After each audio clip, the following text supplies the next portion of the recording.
Hey, the Shorthanded Comic coming to you live back in the Confederate state of Virginia. I know that's probably not a good look for the Tennesseans, considering we're way more Confederate based than Virginia. But don't tell Robert E. Lee that, because he's from Virginia. But hey, I wanted to go back to this whole idea of this bisexuality thing I was talking about earlier. I mean, I literally had the idea of switching sides, being able to go back and forth.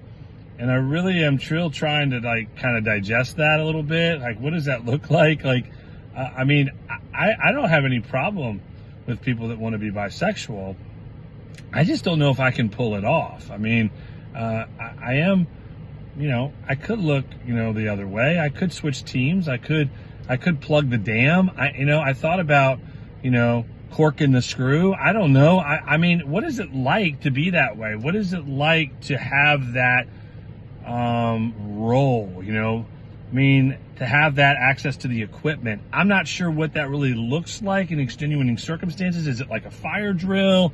I mean, do you practice it like you do when the Cold War was going on? Do you get under the desk and hide? Do you curl up in a ball? What do you do in those bisexual moments? One of the things I thought about was maybe starting to kind of, dress, try on some dresses and stuff. And then I was like, man, that's really a stretch for me. I'm sure, imagining it and, honestly, I get the women thing, the women, but the men thing is just still, I can't salute that. I'm not sure, salute that. I mean, I'm really into the beaver, especially my wife. I mean, she's amazing, but to plug the dam, to plug the hole, to access that other avenue, that other pathway, I start to feel a little digressed, so I'm not sure if I can switch sides and come back and forth. I don't know if I can be the switch hitter or the designated hitter like some of these guys in the majors are, going back and forth. I don't know if my percentages would be high enough. I think I'd probably be really low on the radar with the men, but really high with the women, And I thought about this at the reunion. We went to had this reunion just a few days ago, and it feels like it was, just yesterday. Great time, hooked up with a lot of people. No, I didn't hook up with them. I hooked up with them, communicated with them. I didn't have sex with them. Thank you very much. Although what happened was I was interested. I was like, what would it have been like if I was single going to this reunion and some of these women were single? I'm like, I think they kind of might have liked me, and I think they liked me in high school, but they didn't like me.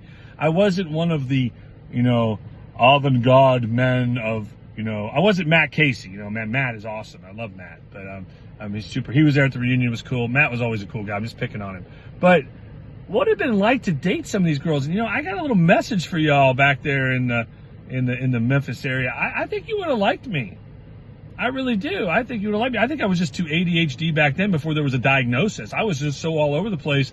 I didn't actually want you to catch me. And if you caught me, I wasn't sure what was going to happen, because I watched some of your relationships and I was like, damn, I want nothing to do with that, man. I'm going to school, to soccer practice, and I'm going to the house. People were like, well, didn't you date anybody? I said, yeah, I dated them from White Station, St. Agnes, Hutchison, Briarcrest, anywhere where I didn't have to see their face, their wonderful face, between first and second, third, fourth, or fifth period, and especially at lunchtime. So, hey, two things. I'm not sure about this whole bisexuality thing. Maybe I should start switching sides. The other thing is, I'm not really sure that dating some of these girls wouldn't have been possible. And you know what? I think about this in a serious way. Mental health and being present in our own space is so critical in today's environment. And many of us, like some that went to the reunion, are still living in 1987. Yeah, we look good. Yeah, we dress well. But we did that when we were in high school too. And to me, the message is simply this. Get your head out of your rear and start living in happiness and not fear. Go for what you want, not for what you think other people you want to be. And stop clicking, because clicks are gone. Just be yourself.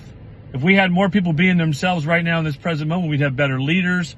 We'd have better communication. We'd have better marriages. You'd have better sex if you weren't married or married. And maybe you could switch sides and it wouldn't matter. Nobody would ever ask you whether you were plugging the dam or you were getting the beaver. But right now, I'm staying with the beaver. I like the beaver. If you like the dam, then that's okay, my man. See ya.